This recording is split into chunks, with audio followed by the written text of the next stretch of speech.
Welcome to the Healthy Living Doesn't Have to Suck podcast. I'm your host, Melyssa with the Y. Join me for conversations about creating mindset and behavior changes that build a healthier, happier you.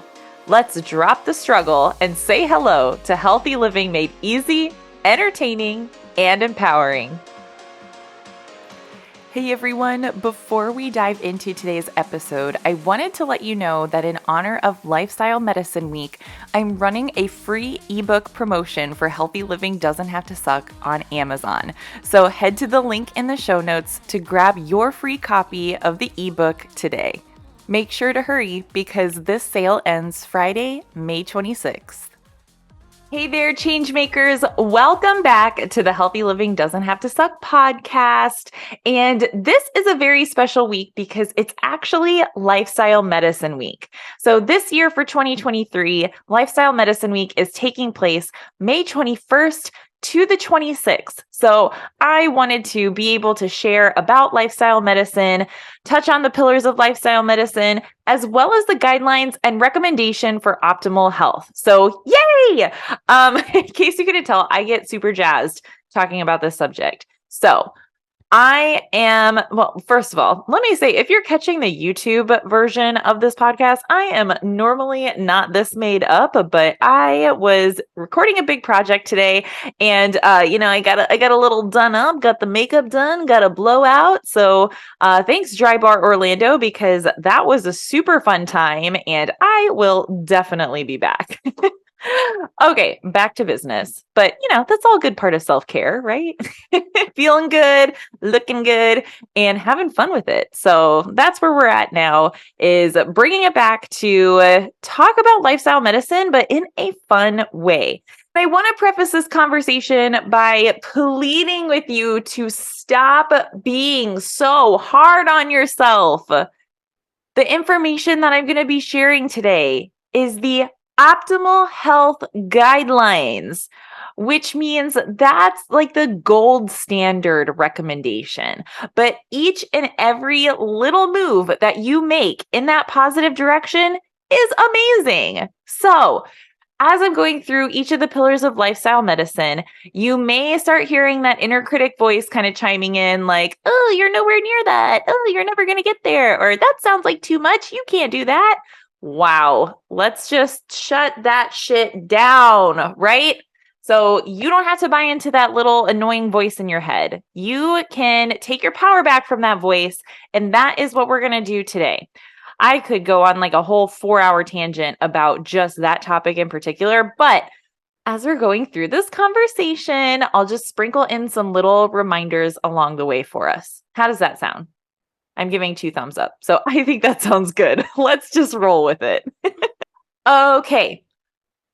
Lifestyle medicine is the evidence-based approach of using therapeutic lifestyle interventions to prevent, treat, and reverse lifestyle-related chronic diseases. So that umbrella kind of encompasses. It encompasses things like type 2 diabetes, obesity, certain types of cancers, hypertension, cardiovascular disease, all that good stuff. But it's not limited to that too, because actually a lot of these behaviors play into our mental health and well-being too.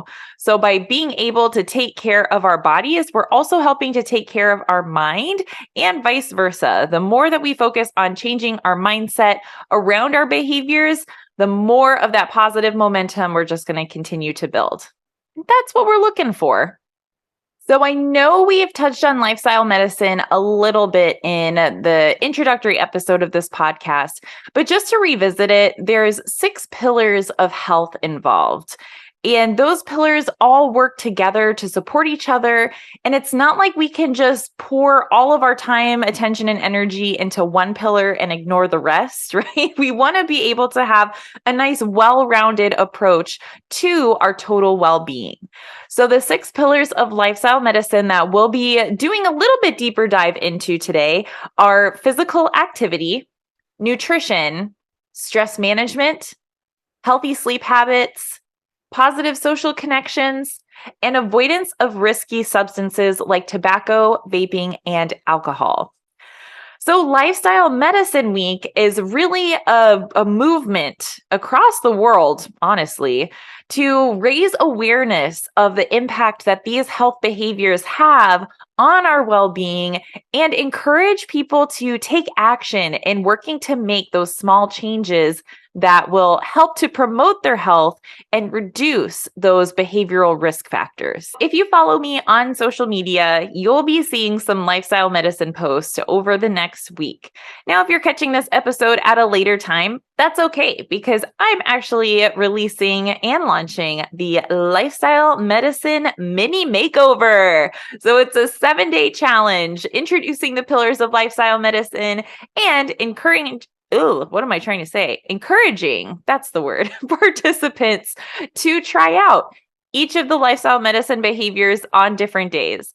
Now, the bigger challenge is to start building up on those behaviors, right? To where you're doing all of the behaviors of lifestyle medicine all at once. But all of that includes taking small steps in each of the pillars of lifestyle medicine, and all of those help to boost each other up so that over time, you will reach a total lifestyle transformation. So that is cool. At least I think it's cool.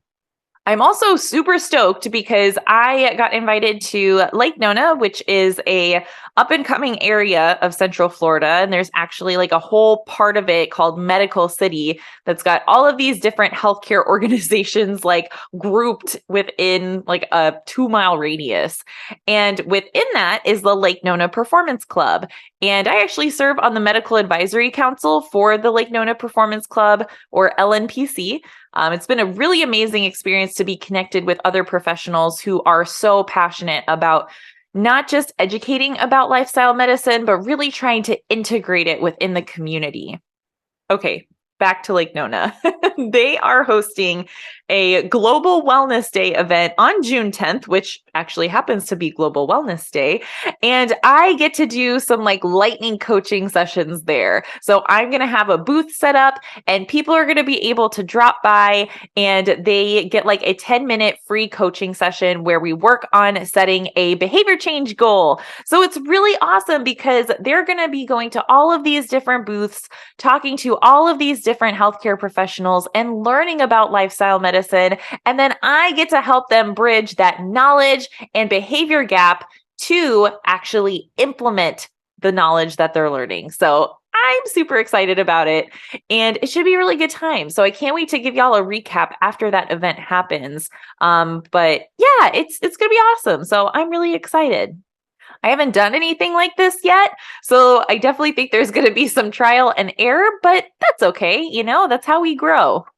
Okay, let's get back to our educate section about lifestyle medicine. So talked a little bit about the pillars of lifestyle medicine, but I want to give even more information on this episode of the podcast today, just kind of those gold standard recommendations in each of the different pillars. I should probably do a quick disclaimer here that obviously I am not your healthcare professional. I am not a doctor. I'm not your doctor. So this is all just educational information. Any changes in your lifestyle that you make, you're definitely going to want to discuss that with your primary care provider. All right, now that we got that out of the way, let's keep going. So let's start with physical activity, or as I like to call it, movement. I like to move and groove. Oh gosh, I should bring that class back. Sorry, I'm having a tangent here, but during COVID, I started creating like a dance fitness format that I called Move and Groove with Melyssa. Oh, it was such a good time. And I don't know, maybe I'll catch a creative bug and try to bring it back. But I have so many other things going on that I probably shouldn't. But, you know, we'll see how it goes. Y'all know me. I tend to fly by the seat of my pants. So we're going with it. Okay, movement before that whole side note. So with physical activity, we want to be moving our bodies regularly. Our bodies were built to move. So when we're not moving, there's a lot that can end up going wrong with our bodies because we're not doing what our bodies are made to do with physical activity. The optimal health guidelines are 150 minutes per week of moderate intensity activity. Stay with me here. Don't get scared by those numbers, okay? So break that down. 150 minutes a week. That works out to 5 30-minute sessions during the week. Okay. Moderate intensity activity, if you're using like a talk test, you're going to be able to have a conversation, but you're not going to be belting out like Broadway tunes, right?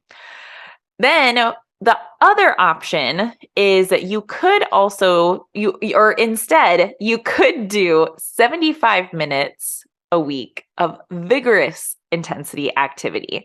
So vigorous intensity activity, you're not going to be able to hold conversation. You're going to be huffing and puffing and blowing the whole house down. So you're only able to get like very choppy, one, maybe two words out at a time. You are breathing heavy. Your heart is pounding heavy. And that is the alternative. So you have a choice here, right? And the 75 minutes, if you break that down, that's 3 times a week of 25 minutes. Not so bad. So anyway, you have either the 150 minutes or the 75 minutes a week. Now, we also want to incorporate some balance and flexibility training in there as well. And strength training is also important because strength training is going to help keep our bones strong. So it's not only strengthening the muscles, but it's also strengthening your bones too. And that's going to be super important as we age. We want to age gracefully. We want to be, well, at least I want to be like that 85-year-old granny in the gym that is like lifting heavier than some of the other men around. Like I want that to be me someday. So you want to have a well-rounded fitness routine of cardiovascular activity or that aerobic activity, balance and flexibility training, and then also strength training too. Now, the caveat with strength training is you don't want to do the same muscle groups on consecutive days. Now, I don't know who would want to do this, but leg day, you don't want to do leg day back to back, okay? You want to have some separation between working those big muscle groups. So that way the muscles can repair and it will help prevent injury. So you want to give those muscles some rest after you work them hard. Okay. So physical activity. There we go. Next is nutrition. And this one is still a work in progress for me, y'all. I'm not going to lie. You know, I'm honest with you. I am a girl from Texas. Barbecue was like a food group for me. So the thought of ever giving up like meats and dairy, it was just not on my radar. But I have to admit, the more that I started studying lifestyle medicine and the more that I changed my eating patterns myself, really started to see how powerful it can be to live according to a plant predominant lifestyle. The North Star, the guiding principle of lifestyle medicine for nutrition is a whole food, plant-based lifestyle. With a whole food, plant-based lifestyle, it's really just encouraging you to eat less processed foods and to eat more nutritious foods. So it's really not that bad. And I have this really awesome resource thanks to the American College of Lifestyle Medicine. Oop, there we go. Oh no, it's disappearing. Okay, there we go. The Food as Medicine Jumpstart. This is funny if you're watching online. So the Food as Medicine Jumpstart is awesome. It's an awesome workbook that gives you kind of a breakdown of how to get started to transition to a more whole food plant-based lifestyle. So you will find recipes in here that are whole food plant-based. That doesn't mean that you can't meet yourself where you're at and change up some of the recipes sometimes, right? Now, it's helpful if you can go by the book and follow it to a T, because then you're really going to see the benefits and the payoffs is if you follow it by the book. But sometimes that might just not feel within your reach, and that's okay. But it comes as a really awesome resource. It's got a meal planner in the back. It's got wonderful tips for meal prepping. And I just love the roadmap to success because step one is enjoy. So very aligned with the healthy living doesn't have to suck principles, right? You want to enjoy your food. There is so much joy in consuming food. And so you want to find things that you like to eat. The second step is adapt. So you want to be able to adapt it to your lifestyle. And sometimes the people in your household are not going to be vibing with a whole food plant-based lifestyle. And you can just do you, boo, or you can meet in the middle and compromise a little bit. So you can adapt it to fit your family unit at home. And then step 3 is explore. So again, you want to get creative with this stuff. You want to investigate and try new things and have that open mind, and don't just say, I hate Brussels sprouts. I don't know about you, but I said that a lot as a kid. And now Brussels sprouts are like one of my favorite vegetables. Like, I'm not even going to lie. I love the Brussels sprouts, especially from Cooper's Hawk. Oh, they're so good. I know that they're like drenched in a whole bunch of like oils and dressings and stuff, but it's just delicious. But I also loved steamed Brussels sprouts, right? That are just sprinkled with like some salt and pepper. So your taste buds do adjust and adapt over time. So for nutrition, that North Star guiding principle is a whole food, plant-based lifestyle. I'm not asking you to go vegan, not asking you to go vegetarian, just asking you to try to eat more plants. And if you look at any like overarching health organization like the CDC, the WHO, the American Heart Association, the American Cancer Society, all of those entities have that message of eat more plants, because majority of us are not getting our daily servings of fruits and veggies, which means we are missing out on some serious nutrients, vitamins, and minerals, which that ain't good either. Next, we want to talk about stress management. And with this pillar, it's kind of hard to actually provide standard recommendations because stress is such a unique, subjective experience for each and every person.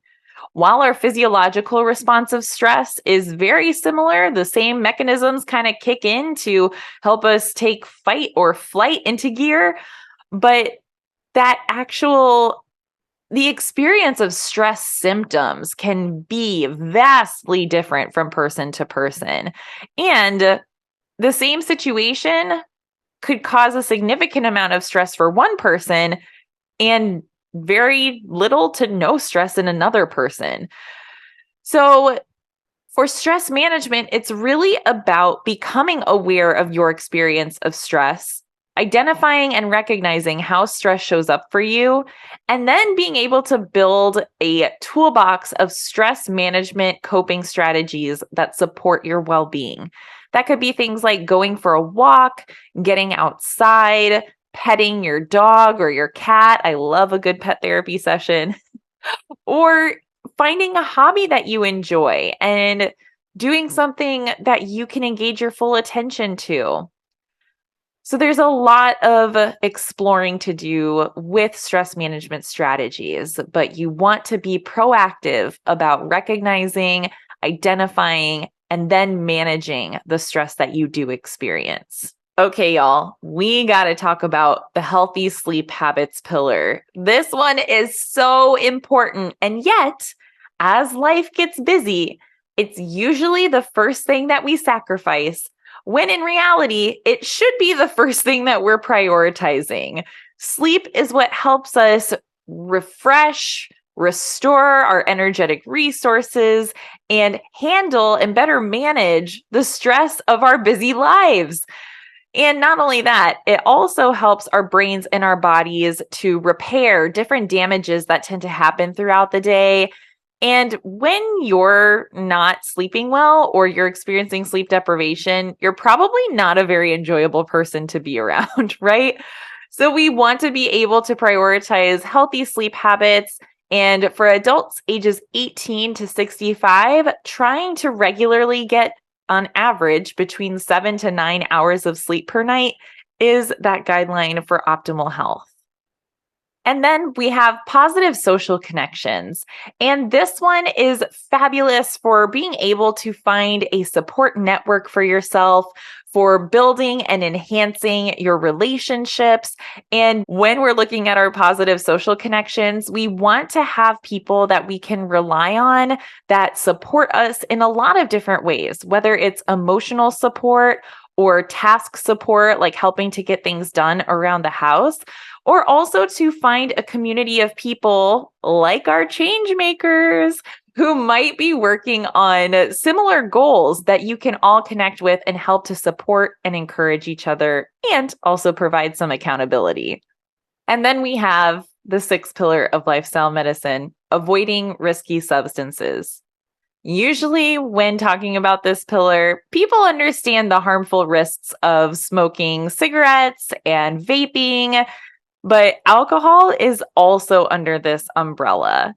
And we tend to know that smoking cigarettes can lead to all sorts of negative health impacts, but really raising awareness of the impacts of alcohol on our health is something that I feel very strongly about promoting. So, with alcohol consumption, if you're not drinking, don't start. Again, that is the common recommendation amongst different health agencies like the CDC, American Heart Association, American Cancer Society, all those bigwigs. They're like, hey, listen, y'all, if you're not drinking alcohol, please don't start because nothing good can come of it. And you know what? They're kind of right because usually when we do kind of stupid stuff is after we've been drinking, or if we have heightened emotional reactivity, it could be after you've consumed alcohol. So with alcohol, we want to be aware of how much we're consuming. And if we are consuming alcohol, doing our best to stay in the low risk drinking range. What that means is looking at, well, first of all, you have to understand what a standard size drink is. That's the first step. So understanding what a standard size drink looks like and actually measuring out the alcohol. All right, y'all. This is where I'm going to invite you to have that open-mindedness as I go over this information. Don't feel like I'm coming at you. I just want to provide this information so that we are aware that the choices we make can have a fairly significant impact on our health and well-being. So that's what I want to invite for this pillar of lifestyle medicine.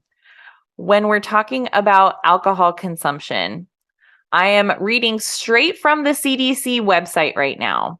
To reduce the risk of alcohol-related harms, the 2020 to 2025 Dietary Guidelines for Americans recommends that adults of legal drinking age can choose not to drink or to drink in moderation by limiting intake to 2 drinks or less in a day for men, or 1 drink or less in a day for women on days when alcohol is consumed.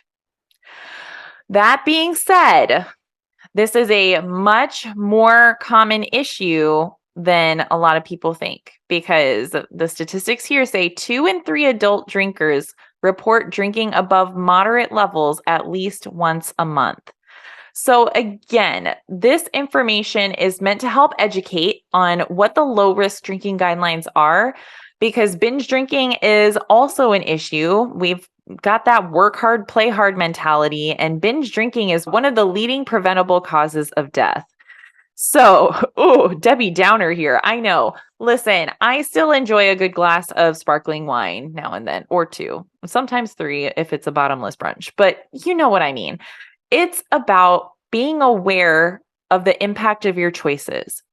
It's about really taking a good hard look at how your consumption of alcohol is impacting your relationships, how it's making you feel the day after you've consumed it, and knowing that long-term consistent use can lead to some really serious health impacts like the development of certain types of cancers.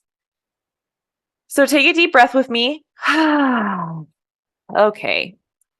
Now that we know these guidelines for optimal health, I want to invite you now to reflect during our Empower section. Out of those 6 lifestyle behaviors that we were discussing today, which one are you most motivated to work on right now? Where are you most motivated to make changes to support your health and well-being?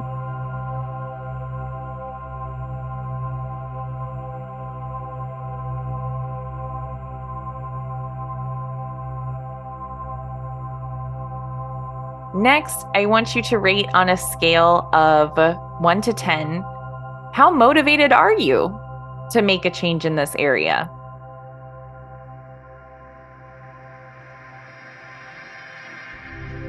And then I want to ask why you didn't choose a number that was lower than the number you selected. What's the importance behind making this change?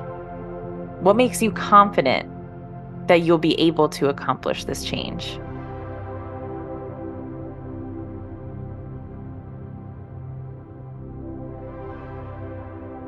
All right, so hopefully you've chosen one of the areas of lifestyle medicine and maybe even started focusing on a specific behavior that you want to change, because that is our engage for this episode. I want to invite you to set a goal around making a positive change in that pillar of lifestyle medicine. Now, if you need some help with this, I have a follow-up to our engage. I'd love to invite you to join the Lifestyle Medicine Mini-Makeover Challenge. It's a 7-day challenge for being able to build more positive habits related to lifestyle medicine. And when you join the challenge, remember, it's free. You'll actually get a handout for each of the pillars of lifestyle medicine that includes a section on setting a SMART goal related to making a positive change for that pillar. Now, all of these resources were provided by the American College of Lifestyle Medicine, which I am a very proud member of. And I hope that you will join me in learning more about lifestyle medicine and really starting to focus on how you can invite some of these behavior changes into your life to support your own health and happiness. And if you want a free download of the Food as Medicine Jumpstart, I've also got that available for you too. So head to the show notes and you can get your free copy of the Food as Medicine Jumpstart to give you some ideas of different whole food, plant-based recipes that you can try. All right, change makers, thank you so much for tuning in again. Happy Lifestyle Medicine Week. I hope that there was something from this episode that you can take away to start bringing some more lifestyle medicine behaviors into your own life. Again, this was a very surface level introduction to lifestyle medicine. So if you're looking to learn more, make sure to sign up for the Lifestyle Medicine Mini Makeover. And you can also join our free Changemaker community, which is our Facebook group of readers and listeners. And I'll also have the posts in there too. So whichever you prefer, we would love to have you as part of our circle. And that way you can find other people who can encourage and support you along your change journey too. Until next time, everyone, take care, stay healthy, and be well. Thanks so much for listening to this episode of Healthy Living Doesn't Have to Suck. I'm so grateful to have you here with us, joining our Changemaker movement. If you enjoyed this episode, we'd love it if you'd subscribe and rate and review this show wherever you're tuning in and listening. It helps more people discover the show and grows our community of changemakers. Please connect with us on social media and follow us on Instagram at Healthy Living Doesn't Have to Suck for some behind the scenes looks, bonus content, and updates on new episodes. And don't forget to grab your copy of the book on Amazon. Thanks again, Changemakers, and I can't wait for you to tune in next week.